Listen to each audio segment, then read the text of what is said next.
Alhamdulillah, kita sudah hampir memasuki pintu gerbang Ramadan, bulan yang penuh keberkahan. Rasulullah SAW pernah bersabda, "Idza jaa Ramadan, futihat abwabul jannah,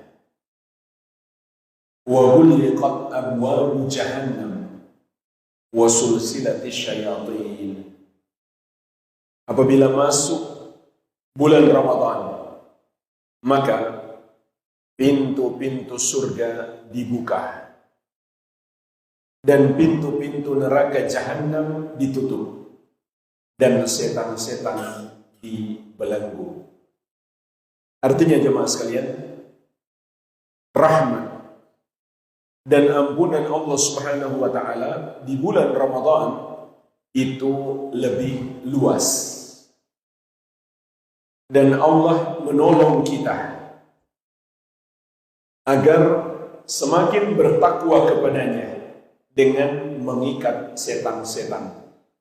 Maka bulan Ramadan, bulan yang penuh dengan kebaikan, tidak sepatutnya kita sambut dengan kemungkaran. Mestinya juga kita sambut dengan penuh kebaikan. Oleh karenanya di kesempatan ini saya ingin mengingatkan beberapa kesalahan yang dilakukan oleh sebagian saudara-saudara kita umat Islam. Kita pelajari untuk kita hindari dan untuk kita nasihatkan kepada saudara kita yang masih terjerumus padanya. Kesalahan yang pertama, menyebarkan hadis-hadis palsu dan lemah. Contoh jemaah sekalian, hadis-hadis tentang anjuran memberi kabar gembira akan masuknya bulan Hijriah. Ini bahkan hampir setiap awal bulan Hijriah muncul. Lalu ditambah dengan sejumlah keutamaan.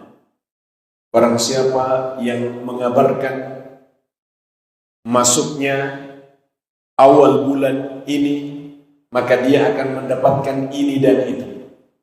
Maka ini semuanya hadis-hadis palsu.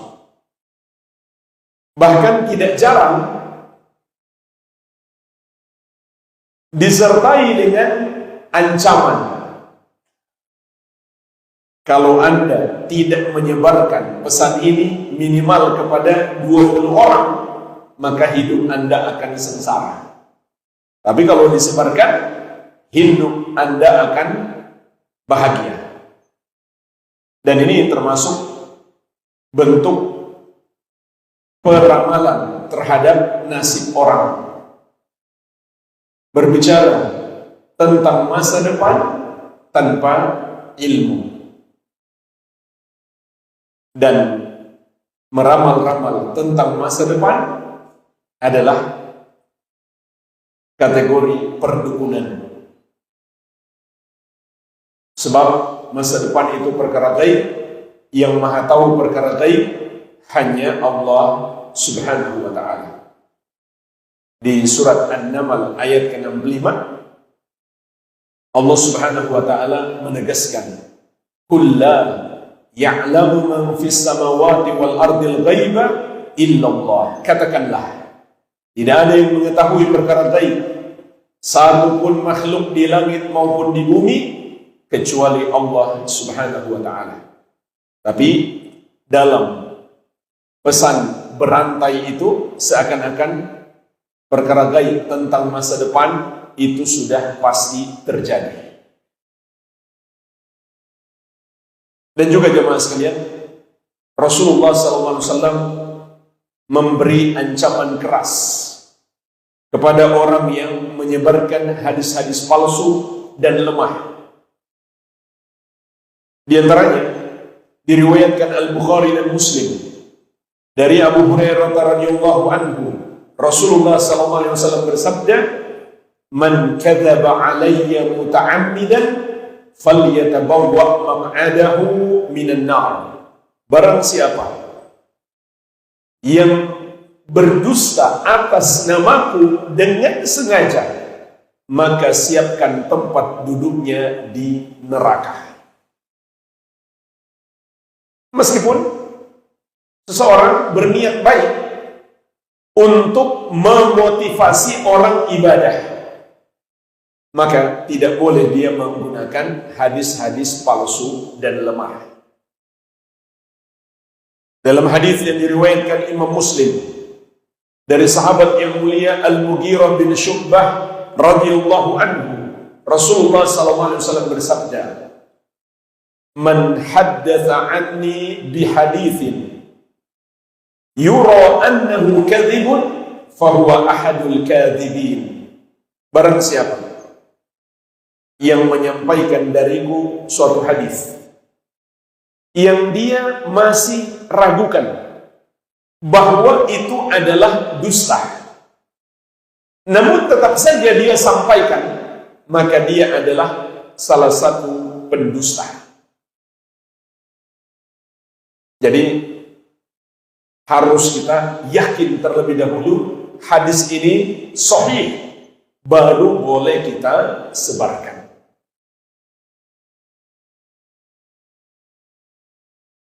Dan hadis yang saya sebutkan di awal itu termasuk hadis sahih. Tatkala masuk 1 Ramadan, Rasulullah SAW menyampaikan kabar gembira ini kepada para sahabat. Apabila masuk Ramadan, pintu-pintu surga dibuka, pintu-pintu neraka ditutup, dan setan-setan dibelenggu. Dan hadis sahih sangat banyak tentang keutamaan Ramadan. Tidak perlu dengan hadis-hadis lemah, apalagi palsu. Sehingga para ulama mengatakan, fis sahih syughlun an saqimihi. Sebetulnya dalam hadis sahih itu sudah mencukupi, sehingga kita nggak perlu dengan hadis-hadis yang bermasalah, yang lemah, apalagi yang palsu. Jadi jangan asal terima WhatsApp langsung kita ikutan share juga. Hati-hati.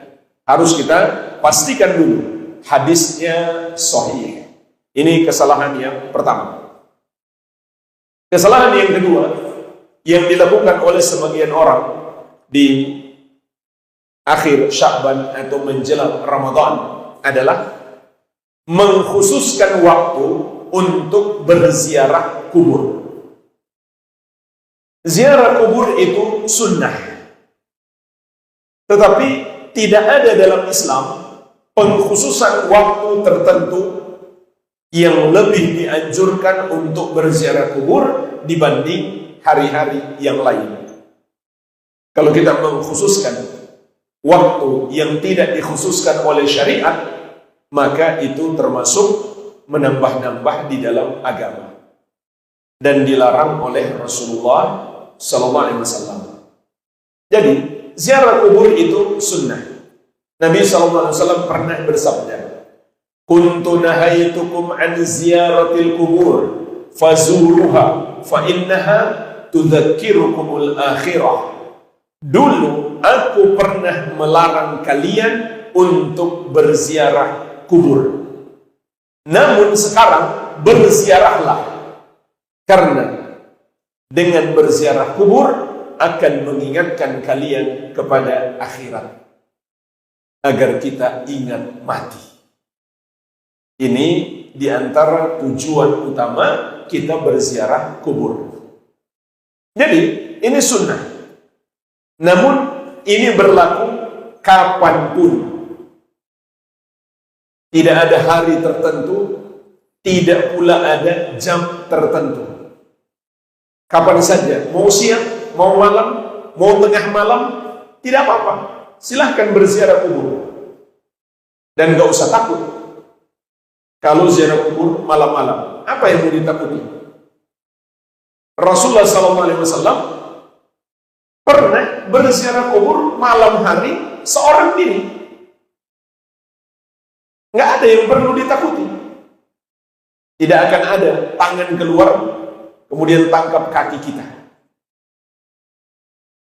Tidak akan ada orang yang sudah wafat kemudian keluar untuk gentayangan.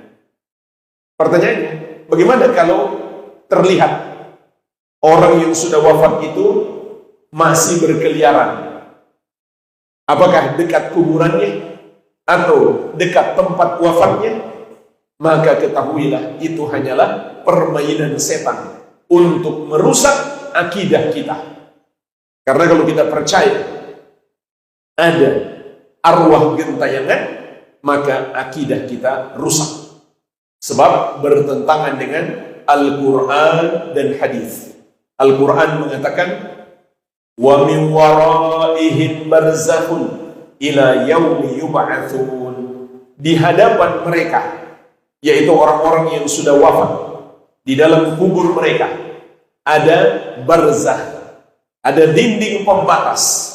Mereka tidak akan bisa keluar dari alam kubur. Sampai kapan? Sampai hari kebangkitan. Hadis-hadis yang begitu banyak yang sampai pada derajat mutawatir bahwa penghuni kubur itu hanya ada dua macam: mendapatkan nikmat atau mendapatkan azab. Tidak ada yang jalan-jalan di dunia. Jadi kapan saja mau ziarah kubur, tidak ada waktu khusus. Dan ini juga masuk dalam larangan pada sabda Rasulullah SAW, la taj'alu qabri idan.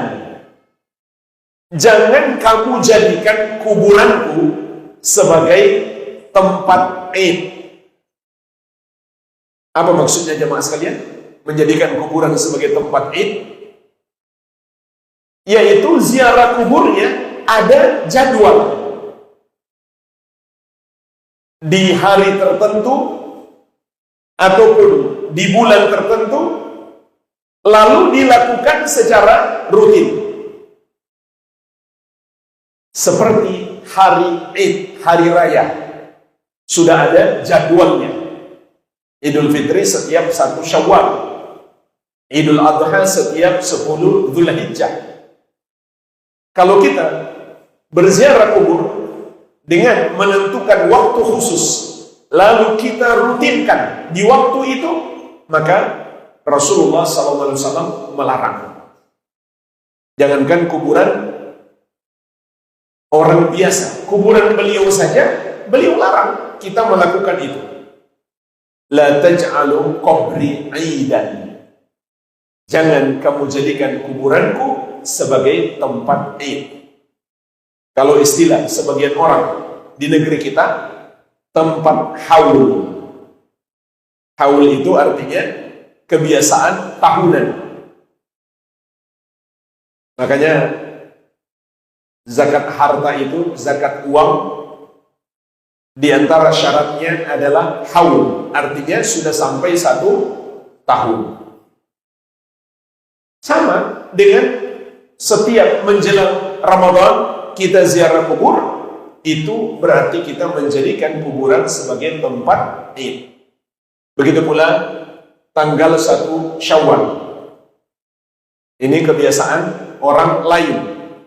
Yang lain sebelum Ramadan, yang lain awal Ramadan, yang lain 1 Syawal. Maka ini termasuk mengada-ada di dalam agama.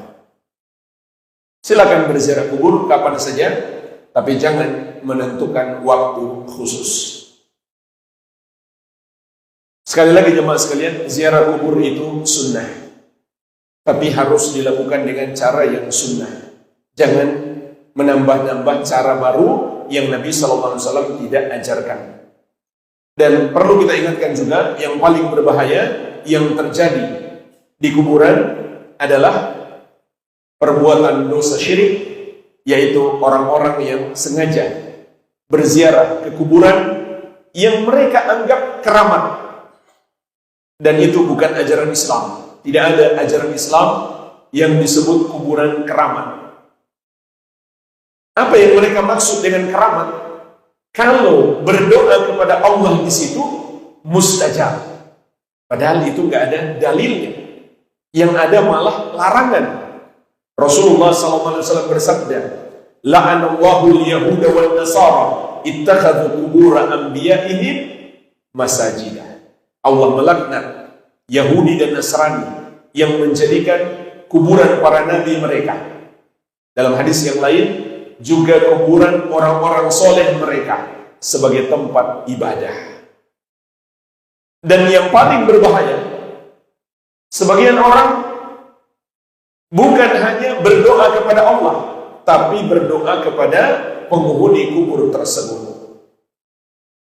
Ada yang niatnya agar doanya diteruskan kepada Allah.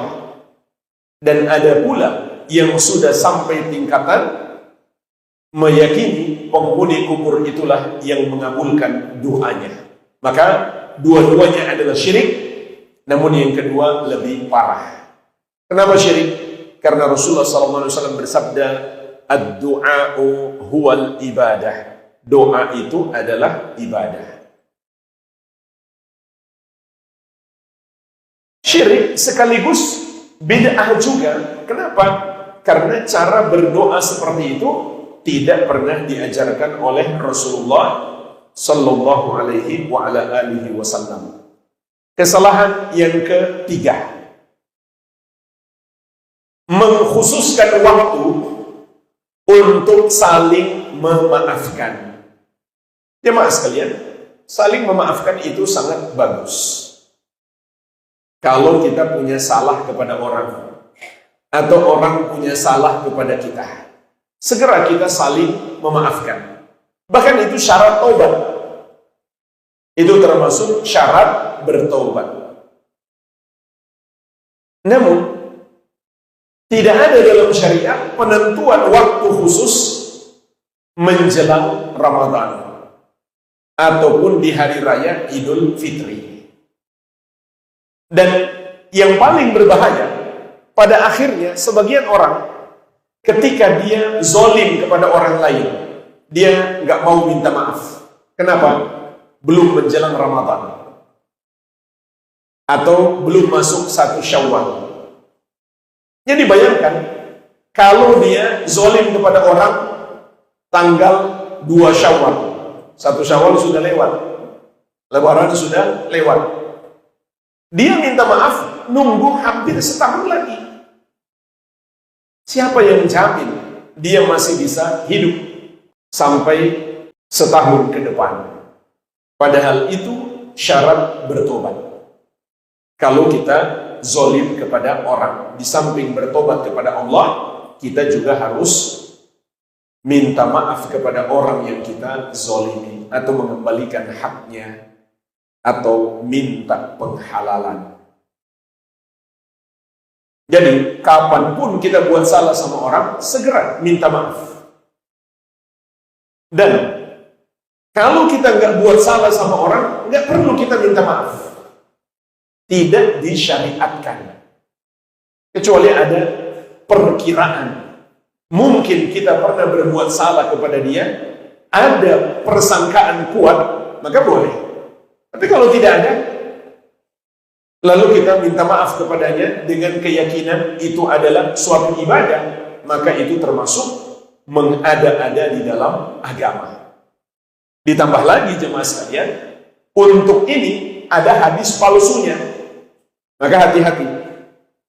Yaitu katanya malaikat Jibril berdoa, "Ya Allah, tolong abaikan puasa umat Nabi Muhammad sallallahu alaihi wasallam yang belum saling memaafkan." Itu hadis palsu. Memang ada doa malaikat Jibril alaihi salam terkait dengan orang yang celaka di bulan Ramadan, tapi bukan seperti itu lafaznya. Lafaznya adalah syakiya abdul adraka Ramadan fansalakha minhu walam yughfar lahu. Semoga celaka seorang hamba. Ini doa malaikat Jibril alaihi salam. Semoga celaka seorang hamba yang mendapati bulan Ramadan, tapi sampai Ramadan berakhir, dia belum juga mendapatkan ampunan. Maksudnya, dia tidak memanfaatkan bulan Ramadan untuk berusaha meraih ampunan Allah Subhanahu wa Ta'ala, yaitu dengan mengamalkan perintah Allah dan menjauhi larangannya dan bertobat. Maka malaikat Jibril alaihissalam mendoakan keburukan untuknya, dan Nabi Muhammad SAW mengucapkan amin, ya Allah kabulkanlah.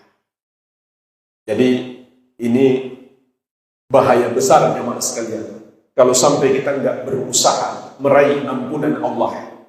Malaikat Jibril mendoakan keburukan dan diaminkan doanya oleh Nabi Muhammad SAW. Kesalahan yang keempat, melakukan amalan-amalan tertentu yang tidak disyariatkan menjelang Ramadan.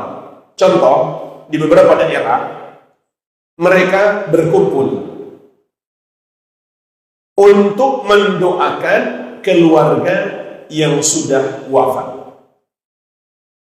Mendoakan keluarga kita yang sudah wafat itu termasuk kewajiban kita. Tapi tidak ada dalil dikhususkan waktunya menjelang Ramadan. Andai boleh dikhususkan waktu, seharusnya bulan Ramadan lebih afdal, bukan menjelang Ramadan. Pun tidak ada pengkhususan waktu di bulan Ramadan. Kapan saja, setiap saat kita berusaha mendoakan keluarga kita yang sudah wafat, terlebih orang tua kita sendiri. Itu termasuk kewajiban anak terhadap orang tuanya, yaitu selalu mendoakan kebaikan dan memohonkan ampunan. Tapi tidak ada dalil pengkhususan waktu menjelang Ramadan. Di situ juga ada kesalahan yang lain, yaitu mengundang orang menyengaja berkumpul untuk berdoa bersama. Maka cara berdoa seperti ini juga tidak ada dalilnya. Tapi jemaah sekalian, andai kita tidak menyengaja berkumpul untuk berdoa bersama, hanya kebetulan kita mendengar saudara kita berdoa, lalu kita ucapkan amin, boleh. Misalkan terkadang saya ceramah, saya berdoa, maka jamaah boleh mengucapkan amin. Tapi kalau kita sengaja ngumpul untuk sekedar berdoa bersama, itu tidak ada dalilnya. Adapun berzikir bersama seperti mengucapkan la ilaha illallah bersama-sama dengan satu suara, atau ada satu yang mimpin kemudian diikuti oleh jamaah, maka ini sama sekali tidak ada dalilnya, tidak dengan disengaja, tidak pula dengan tanpa sengaja untuk berkumpul. Tidak ada dalilnya sama sekali. Tidak setelah sholat, tidak pula di waktu yang lain. Tidak ada dalil Nabi SAW setelah sholat mimpin zikir jamaah, tidak ada. Andai ada sekali saja, pasti sampai hadisnya kepada kita. Kenapa pasti? Karena sholat jamaah itu dihadiri oleh banyak sahabat. Nggak mungkin kalau Nabi SAW pernah lakukan sekali saja, lalu tidak ada riwayat sampai kepada kita. Sekalipun Nabi SAW tidak pernah memimpin zikir setelah sholat, nggak pernah, atau mengomando jamaah untuk berzikir. Maka ini termasuk mengada-ada di dalam agama, dan Rasulullah SAW telah mengingatkan kita, man ahdatsa fi amrina hadza ma laysa minhu fahuwa raddun. Barang siapa mengada-ada, menambah-nambah di dalam agama kami ini yang tidak berasal darinya, maka itu tertolak, tidak diterima oleh Allah Subhanahu wa ta'ala. Dalam riwayat yang lain, man amila amalan laisa alaihi amruna fahuwa raddun. Barang siapa mengerjakan satu amalan yang tidak ada padanya petunjuk dari kami, maka itu tertolak. Kesalahan yang kelima, mengadakan pesta-pesta atau acara-acara hiburan atau bersenang-senang, bahkan sampai bermaksiat menjelang Ramadan. Karena mereka merasa sebentar lagi masuk penjara. Jadi puas-puasin sebelum masuk Ramadan. Ini ada kebiasaan pada sebagian orang. Sampai ada yang terjerumus maksiat.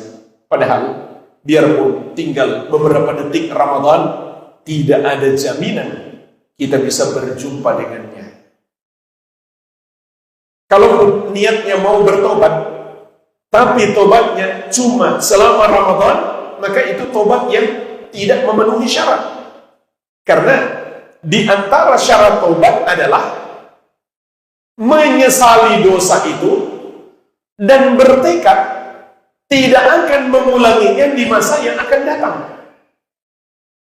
Tapi ini malah terbalik, seakan-akan menyesal kalau meninggalkan dosa itu. Merasa menyesal sebab masuk Ramadan nggak bisa lagi berbuat dosa itu, sehingga dia masih punya tekad nanti setelah Ramadan akan kembali berbuat dosa tersebut. Dan sebelum masuk Ramadan puas-puasin dulu. Bahkan jemaah sekalian, malah sebagian orang menganggap perbuatan dosa yang mereka lakukan itu bagian dari ritual ibadah untuk mensucikan diri sebelum masuk Ramadan. Seperti mereka berkumpul di sebuah sungai atau kolam atau danau ataupun pantai untuk mandi bersama. Bahkan campur baur laki-laki dan perempuan. Maka ini tidak dibenarkan. Ini maksiat sekaligus bid'ah. Kenapa bid'ah? Karena mereka menganggap ini pensucian diri sebelum masuk Ramadan. Maka itu cara yang bid'ah yang Nabi SAW tidak ajarkan. Dan dalam hadis yang diriwayatkan Imam At-Tirmidzi dari sahabat Jabir radhiyallahu anhu, Rasulullah SAW mengingatkan kita ada 3 interaksi yang haram dengan para pelaku maksiat. Yang pertama kata beliau, "Man kana yu'minu billahi wal yawmil akhir fala yadkhulul hammam bighairi izarin." Barang siapa yang beriman kepada Allah dan hari akhir, janganlah dia masuk ke tempat permandian umum tanpa menggunakan sarung. Maksudnya tanpa menutup aurat. Nggak boleh kita ke kolam umum lalu aurat kita terbuka atau terbentuk tubuh, kelihatan cetakan bokong kita misalkan. Itu nggak boleh, biarpun sama-sama laki-laki. Karena di hadis yang lain Nabi SAW menyatakan, la yanzuru rajul ila aurati rajul walal mar'ah ila auratil mar'ah. Laki-laki nggak boleh melihat aurat laki-laki, wanita juga nggak boleh melihat aurat wanita. Cuma batasan aurat antara wanita dengan laki-laki dan sesama wanita itu tidak sama. Kemudian yang kedua, wa man kana yu'minu billahi wal yawmil akhir fala yudkhil halilatahu al-hammam. Barang siapa yang beriman kepada Allah dan hari akhir, janganlah dia masukkan wanita yang dia cintai ke tempat permandian umum. Jadi nggak boleh dia izinkan istrinya, anak-anak perempuannya ke kolam umum yang di situ campur baur antara laki-laki dan wanita, atau tempat permandian umum, apakah di sungai atau di pantai. Kemudian yang ketiga, wa man kana yu'minu billahi wal yawmil akhir fala yajlis ala ma'idatin yudaru 'alaiha al-khamru. Dan barang siapa yang beriman kepada Allah dan hari akhir, janganlah dia duduk di hadapan sebuah meja yang diedarkan padanya khamar. Maksudnya, meskipun dia nggak minum, nggak boleh dia duduk di situ. Dan kiaskan ini kepada semua maksiat. Nggak boleh, nggak pantas kita hadir bersama orang-orang yang sedang berbuat maksiat, meskipun kita nggak ikut melakukannya. Kecuali kita berada di situ untuk satu tujuan, yaitu melakukan amar ma'ruf nahi mungkar. Setelah itu kita pergi. Dan bahkan jika itu adalah kekufuran, maka keberadaan kita di situ juga kekufuran. Sebagaimana Allah ingatkan dalam Al-Quran, wa qad nazzala 'alaikum fil kitab an idza sami'tum ayati llahi yukfaru biha wa yustahza'u biha fala taq'udu ma'ahum hatta yakhudu fi haditsin ghairi innakum idzam mithluhum. Sungguh Allah telah menurunkan kepadamu di dalam Alkitab, apabila kamu mendengarkan ayat-ayat Allah diingkari dan diperolok-olok, maka janganlah kamu duduk-duduk bersama orang-orang yang melakukan dosa kekafiran itu sampai mereka memasuki pembicaraan yang lain. Kalau kamu bersama mereka, kamu kalau begitu sama dengan mereka. Padahal dia nggak ikut melakukan, cuma dia ada di situ. Kata Allah, kamu sama dengan mereka. Kenapa? Karena kalau dia berada di situ, berarti dia ridho, berarti dia setuju.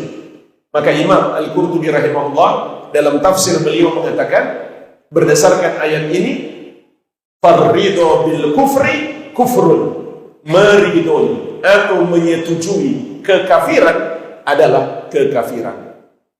Begitu pula menyetujui, meridhoi kemaksiatan adalah kemaksiatan. Berikutnya yang keenam, termasuk kesalahan menjelang Ramadan adalah menentukan masuknya Ramadan bukan dengan petunjuk Nabi Muhammad sallallahu alaihi wa ala alihi wasallam. Contoh, ada yang menentukannya dengan hisab, ilmu menghitung-hitung bulan. Ada pula yang melihat pada tanda-tanda alam yang lain. Maka ini tidak sesuai petunjuk Nabi Muhammad SAW. Padahal petunjuk beliau sangat mudah.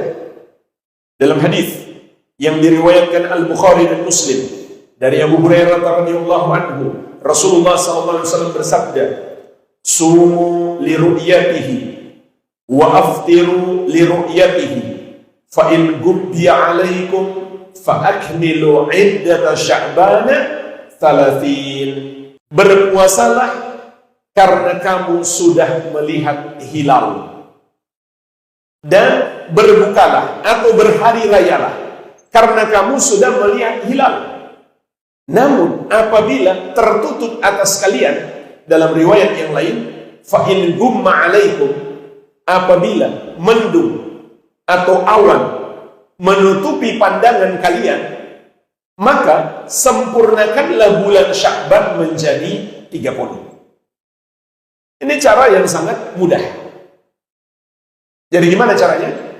Tanggal 29 Sya'ban menjelang terbenam matahari, kita bersiap di posisi yang memungkinkan untuk melihat hilal. Dan walhamdulillah, umumnya pemerintah kaum muslimin punya tim untuk melakukan itu sudah sejak lama. Jika hilal terlihat, bagaimanapun bentuknya, mau dia kecil, besar, yang penting hilal terlihat, berarti masuk 1 Ramadan. Malam itu kita tarawih, makan sahur, besok puasa. Sama saja, melihat langsung atau melihat dengan alat tidak masalah. Dengan teropong misalkan, yang penting terlihat. Kemudian kalau tidak terlihat, seperti contoh dalam hadis, karena mendung, maka kata Nabi SAW, sempurnakan bulan menjadi 30. Jadi nggak usah kita khawatir, sebenarnya jangan-jangan hilalnya sudah ada. Cuma nggak kelihatan karena ada awan. Tinggal ikut saja apa kata Nabi SAW. Sempurnakan bulan Sya'ban menjadi 30. Jangan kita mengatakan, kalau kita hitung berdasarkan hisab, sebenarnya sudah ada. Cuma karena ini mendung, nggak kelihatan. Kata Nabi SAW, kalau nggak kelihatan, sempurnakan bulan menjadi 30. Imam An-Nawawi rahimahullah mengatakan, yajibu sawmu Ramadan bistikmali Sya'ban 30. Aw ru'yati hilalihi, wajib menentukan puasa Ramadan dengan menyempurnakan bulan Sya'ban menjadi 30 atau melihat hilal Ramadan. Al-Hafidz Ibnu Hajar rahimahullah mengatakan, wa qad dhahaba qaumun ila ar-ruju' ila ahli tasyir fi dzalika wa humur rawafid. Sebagian orang berpendapat untuk merujuk kepada ahli hisab dalam menentukan awal bulan, dan mereka itu adalah kaum Syiah Rafidah. Wa nukila an ba'dil fuqaha muwafaqatuhum, namun dinukil sebagian ahli fikih mereka juga setuju. Qala al-Baji, maka Imam al-Baji mengatakan, wa ijma'u salaf as-salih hujjatun alaihim. Ijma'nya para ulama salaf, yaitu sahabat, tabi'in dan tabi'ut tabi'in, adalah hujjah yang membantah mereka. Jadi perbuatan itu menyelisihi kesepakatan ulama. Wa qala Ibnu Bazizah wa huwa madhhabun batil. Imam Ibnu Bazizah mengatakan itu pendapat yang batil. Jadi jemaah sekalian, di sini ada nukilan ijma ulama. Hanya ada cara ini untuk menentukan awal Ramadan. Apakah melihat hilal atau menyempurnakan bulan Sya'ban menjadi 30. Cara selain itu menyelisihi ijma. Dan menyelisihi ijma itu pasti salah, nggak mungkin benar. Beda halnya kalau ulama masih beda pendapat. Mungkin ada ruang besar bagi kita untuk beda pendapat. Tapi kalau ulama sudah ijma, kita nggak boleh lagi beda pendapat. Saya berikan satu contoh jemaah sekalian yang kita semua sudah paham. Ulama Islam sepakat sholat 5 waktu wajib. Kalau kemudian ada orang yang dianggap ulama di zaman modern, dia berkata, setelah saya teliti banyak dalil, ternyata sholat subuh itu sunnah. Kita semua yakin dia pasti salah. Meskipun dia datangkan banyak dalil, maka kita yakin dia pasti salah. Dia salah paham terhadap dalil-dalil itu. Karena nggak mungkin dia yang benar, lalu seluruh ulama salah. Itu nggak mungkin. Itu perumpamaan ijma. Kalau ulama sudah sepakat, jika ada orang yang menyelisihi, biar orang itu mendatangkan dalil, dia pasti salah. Dan bahkan dia mendatangkan dalil untuk berhujjah, untuk memahami dalil itu tidak sesuai pemahaman yang sama dengan ijma ulama atau pemahaman sahabat, itu bisa jadi kemungkaran yang lebih besar. Karena itu termasuk pintu segala kesesatan. Jadi jemaah sekalian, mereka berdalil dengan dalil apapun, itu pasti salah, nggak mungkin benar. Kenapa? Karena menyelisihi ijma ulama. Menyelisihi ijma itu nggak ada kemungkinan benarnya. Dan Rasulullah SAW bersabda, Innallaha la yajma'u ummati ala dhalalah. Sesungguhnya Allah tidak akan menjadikan umatku berijma, bersepakat di atas kesesatan. Jadi kalau ulama sudah sepakat, itu pasti benar. Kesalahan yang ke-7, tidak mengikuti keputusan pemerintah dalam penetapan Ramadan maupun penetapan hari raya. Rasulullah SAW telah mengingatkan kita, as-sawmu yawma tasumun, wal fitru yawma tuftirun, wal adha yawma tudahun. Berpuasa adalah hari kalian berpuasa. Kalian di sini maknanya pemerintah bersama masyarakat. Berbuka, maksudnya berhari raya Idul Fitri, adalah hari kalian semuanya beridul fitri. Dan berkurban, maksudnya berhari raya Idul Adha, adalah hari kalian semuanya berkurban. Imam As-Sindi rahimahullah dalam hasyiah beliau terhadap Ibnu Majah mengatakan, wa dhahir anna maknahu, yang nampak jelas hadis ini maknanya adalah anna hadhil umur laisa lil ahadi fiha dakhlun, bahwa dalam urusan-urusan ini, yaitu penetapan awal puasa dan hari raya, tidak boleh ada campur tangan masyarakat.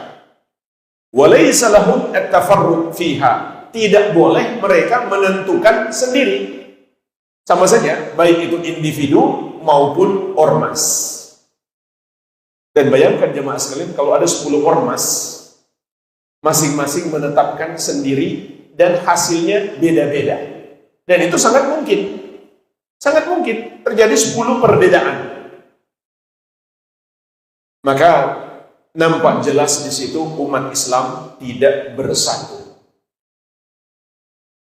Sebagian sudah bersenang-senang berhari raya, sebagian masih menahan lapar.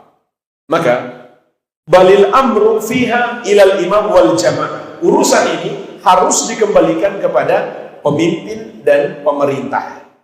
Wa yajibu 'alal ahad tiba'uhu lil imam wal jamaah. Dan wajib bagi masyarakat untuk mengikuti keputusan pemimpin dan pemerintah. Bahkan andai pun seorang melihat hilal, tapi kemudian persaksiannya tidak diakui oleh pemerintah, maka di sini ada khilaf ulama.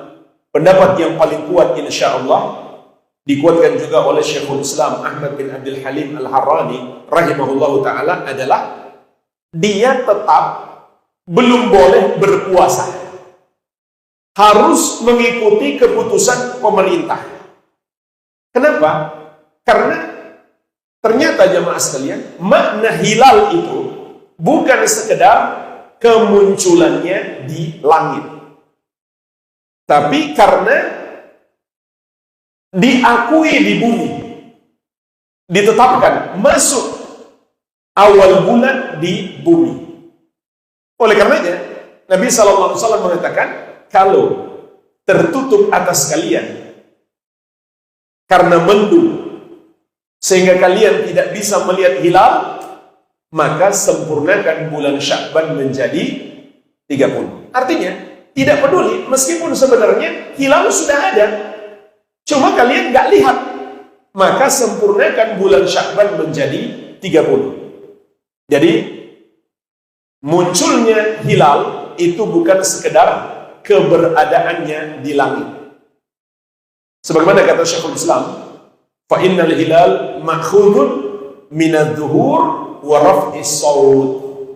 Hilal itu diambil dari makna nampak dan diangkatnya suara. Maksudnya orang-orang banyak sudah membicarakan. Fatulu'uhu fis sama in lam yadhhar fil ardi fala hukma lahu la batinan wala zahiran. Maka munculnya hilal itu di langit namun tidak nampak di bumi, maka tidak ada hukum baginya, tidak secara batin, tidak secara zahir. Ada sebagian ulama mengatakan, jika dia sendiri sudah melihat hilal tapi nggak diakui pemerintah, maka dia sendiri harus puasa, tapi dia nggak boleh memperlihatkannya kepada orang lain. Karena dalam hal ini bukan dia yang berhak untuk menetapkan awal puasa dan mungkin memunculkan kekisruhan di tengah-tengah masyarakat. Sebagian orang sudah salah cara penetapan awal bulan dengan menggunakan hisab, masih juga menyelisihi pemerintah dan masih juga mencela pemerintah. Bahkan sebagian masyarakat yang tidak mau ikut keputusan mereka, maka mereka kucilkan. Ini bertumpuk-tumpuk kesalahan mereka. Kesalahan yang ke berapa sekarang? 8. Berpuasa 1 atau 2 hari menjelang Ramadan dengan niat untuk berhati-hati, jangan-jangan sudah masuk Ramadan. Maka ini salah, sebagaimana dalam hadis yang diriwayatkan Al-Bukhari dan Muslim dari sahabat yang mulia Abu Hurairah radhiyallahu anhu, Rasulullah SAW bersabda, "La taqaddamu Ramadan bi shaumi yaumin wala yaumain illa rajulun kana yasumu shauman falyasum." Jangan kamu mendahului Ramadan dengan berpuasa 1 atau 2 hari sebelumnya, kecuali orang yang punya kebiasaan puasa, maka silahkan dia berpuasa. Maksud hadis ini jamaah sekalian, dijelaskan para ulama adalah nggak boleh kita puasa 1 atau 2 hari menjelang Ramadan dengan niat berhati-hati, jangan-jangan sudah masuk Ramadan.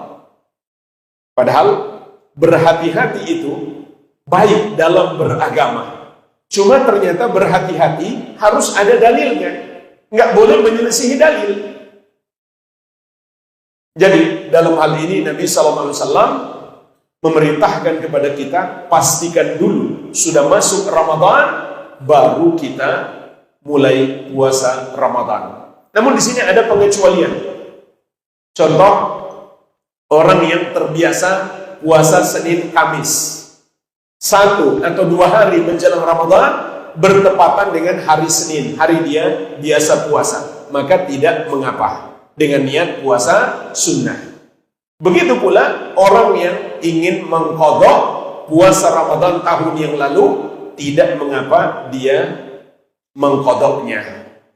Bahkan ini kesempatan terakhir untuk dia mengqadha. Di hadis yang lain diriwayatkan Abu Dawud dan Tirmidzi, sahabat yang mulia Ammar bin Yasir radhiyallahu anhuma mengatakan, "Man shoma al-yawma alladhi yashukku fihi an-nas faqad asa Abul Qasim sallallahu alaihi wa ala alihi wasallam." Barang siapa berpuasa di hari manusia ragu padanya, maka dia telah bermaksiat kepada Abul Qasim, yaitu kepada Nabi Muhammad sallallahu alaihi wa ala alihi wasallam. Kapan yang dimaksud hari manusia ragu padanya? Tanggal 30 Sya'ban. Ketika sebagian orang ragu, jangan-jangan sebenarnya sudah masuk 1 Ramadan. Lalu ada orang yang berpuasa di hari itu demi kehati-hatian, maka dia telah menentang ajaran Nabi Muhammad sallallahu alaihi wa ala alihi wasallam. Jadi jangan sok mau lebih baik dalam beragama, tapi justru menyelisihi dalil. Kesalahan yang ke-9, tidak mengqadha puasa Ramadan tahun lalu sampai masuk Ramadan tahun ini. Maka ini termasuk kesalahan jika dilakukan tanpa uzur, karena bulan Sya'ban itu batas akhir. Sebagaimana kata Ummul Mukminin Aisyah radhiyallahu anha, "Kana yakunu alayya shawmu min Ramadan, fama astati'u an aqdiyahu illa fi Sya'ban." Aku pernah memiliki hutang puasa Ramadan, maka aku tidak bisa mengqadhanya kecuali di bulan Sya'ban. Maksud beliau, bulan Sya'ban qadha Ramadannya nggak bisa ditunda lagi. Kalau sampai masuk Ramadan belum mengqadha tanpa uzur, maka ini termasuk kesalahan. Siapa yang melakukannya, dia hendaklah melakukan 3 hal. Yang pertama, hendaklah dia bertobat, karena itu suatu kesalahan. Yang kedua, dia tetap harus mengqadha. Kapan dia mulai mengqadha? Kalau sudah masuk 2 Syawal, atau di hari-hari selain hari raya dan hari tasyrik, dan juga selain Ramadan tahun ini. Jangan dia qada pas di bulan Ramadan, maka itu tidak dibenarkan. Berapa jumlah yang harus dia qada? Apakah menjadi double? Jawabannya tidak, jumlahnya tetap. Kemudian yang ketiga, hendaklah dia tambah dengan membayar fidyah. Ini difatwakan sejumlah sahabat, diriwayatkan dari Ibnu Abbas, Ibnu Umar, dan Abu Hurairah radhiyallahu anhum. Mereka mengatakan, alaihi al-qada wa it'amu miskin likulli yaumin. Wajib atasnya tetap mengqada dan memberi makan orang miskin untuk setiap satu hari puasa yang dia tunda qadanya sampai masuk Ramadan berikutnya tanpa udzur. Berapa banyak yang dia keluarkan? Setengah sok bahan makanan pokok, kurang lebih 1,5 kilogram beras diberikan kepada orang miskin. Jadi kalau 10 hari berarti menjadi 15 kilogram beras. Di samping dia tetap harus mengqada. Yang terakhir jemaah sekalian, yang ke-10, termasuk kesalahan yang sangat besar menjelang Ramadan adalah tidak mempersiapkan ilmunya. Padahal ilmu adalah syarat diterimanya amalan kita. Sebab amalan harus sesuai petunjuk Nabi Muhammad sallallahu alaihi wasallam. Beliau bersabda, "Man amila amalan laisa alaihi amruna fahuwa raddun." Barang siapa mengerjakan satu amalan yang tidak ada padanya petunjuk dari kami, maka itu tertolak.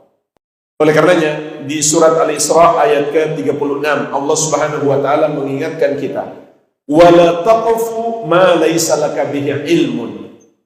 Inna sam'a wal basara wal fuada kullu ulaika kana anhu mas'ula." Jangan kamu ikuti, jangan kamu lakukan apa yang kamu tidak punya ilmu tentangnya. Karena sesungguhnya setiap pendengaran, penglihatan, dan hati akan dimintai pertanggungjawabannya oleh Allah Subhanahu wa ta'ala.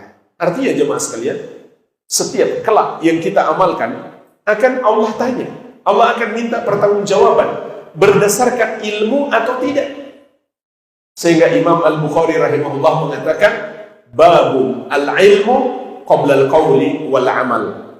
Dalam sahih beliau, bab ilmu sebelum ucapan dan perbuatan. Jadi jangan cuma ikut-ikutan saja, persiapkan ilmunya. Jadi sepatutnya menjelang Ramadan kita adakan misalkan kajian-kajian tentang hukum-hukum terkait amal-amal di bulan Ramadan. Banyak yang perlu kita pelajari kembali. Mungkin kita sudah pernah tahu, bisa jadi lupa. Kalaupun kita sudah tahu, tetap saja dengan belajar lagi kita akan mendapatkan faidah-faidah yang baru. Banyak yang perlu kita pelajari. Sehingga dalam buku-buku fikih atau buku-buku hadis itu ada kitabus syiyam, kitab puasa. Di dalamnya banyak bab yang perlu dipelajari. Bab tentang syarat-syarat puasa, rukun-rukunnya, wajib-wajibnya, sunnah-sunnahnya, makruh-makruhnya, pembatal-pembatalnya, cara mengqadanya, banyak lagi. Belum lagi terkait dengan sholat tarawih dan juga membaca Al-Quran, karena Ramadan bulan Al-Quran, dan juga sedekah-sedekah yang terbaik, karena Ramadan bulan sedekah. Begitu pula hukum-hukum terkait dengan 10 hari terakhir Ramadan, karena itu babak finalnya. Kalau kita gagal di babak final, maka Ramadan kita pun menjadi gagal. Sebab itu penentunya. Terkait dengan amalan-amalan di 10 hari terakhir Ramadan, begitu pula hukum-hukum iktikaf, kemudian seterusnya zakat fitri, sampai hukum-hukum hari raya. Ini perlu kita pelajari. Dan saat kita belajar, belum pula kita amalkan, itu sudah termasuk ibadah yang sangat agung. Dan betapa banyak orang yang terjerumus dalam kesalahan, dalam banyak ibadah, karena dia tidak belajar, hanya ikut-ikutan tradisi yang sudah turun-temurun. Mungkin perlu kita ingatkan lagi, di antara tradisi yang sudah turun-temurun, yang merupakan kesalahan fatal, tapi dianggap biasa oleh sebagian orang, yaitu sholat tarawih dengan sangat cepat. Mereka anggap itu sunnah, padahal itu menyelisihi sunnah. Bahkan bisa jadi tidak sah kalau sampai tidak tumak ninah, karena tumak ninah itu rukun sholat. Sehingga pernah di masa Nabi SAW ada seorang sahabat yang baru masuk Islam, kemudian melakukan sholat dengan sangat cepat. Maka Nabi SAW mengatakan kepadanya, irji fasolli fa innaka lam tusolli, kembali dan sholat lagi karena kamu belum sholat. Kenapa? Karena dia tidak tumakninah, maka sholatnya tidak sah. Dan juga kalau sholatnya cepat, sulit untuk khusyuk. Padahal khusyuk ini juga hukumnya wajib. Kalau sampai rukun, bahaya. Nggak sah juga sholat kita. Karena meninggalkan rukun, sengaja atau tidak sengaja, sholatnya tidak sah, dan itu nggak bisa diganti dengan sujud sahwi. Kalau meninggalkan wajib, itu bisa diganti dengan sujud sahwi. Kalau rukun, nggak bisa. Dan khusyuk dalam sholat itu wajib. Kalau kita sholatnya cepat, sulit untuk khusyuk. Karena di antara makna khusyuk adalah kita mentadabburi bacaan-bacaan sholat itu. Bacaan Al-Fatihah terutama. Di mana caranya mentadabburi kalau bacanya cepat sekali? Jadi sulit untuk khusyuk. Ini contoh yang menyelisihi petunjuk Nabi Muhammad SAW yang bisa sampai pada tingkat amalannya tidak sah. Oleh karenanya, hendaklah kita persiapkan ilmunya. Walhamdulillah, inilah jemaah sekalian sedikit nasihat. Semoga bermanfaat agar kita tidak terjerumus dalam kesalahan-kesalahan ini, dan juga mungkin menjadi modal bagi kita untuk menasihati saudara-saudara kita agar kita semuanya mendapatkan ampunan di bulan Ramadan, tidak terhalang oleh perbuatan-perbuatan kemungkaran tersebut. Semoga bermanfaat. Lebih dan kurangnya saya mohon maaf. Wabillahi taufik. Subhanakallahumma wabihamdik, asyhadu an la ilaha illa anta, astaghfiruka wa atubu ilaik. Wa sallallahu ala nabiyyina Muhammadin wa alihi wasallam. Wassalamualaikum warahmatullahi wabarakatuh.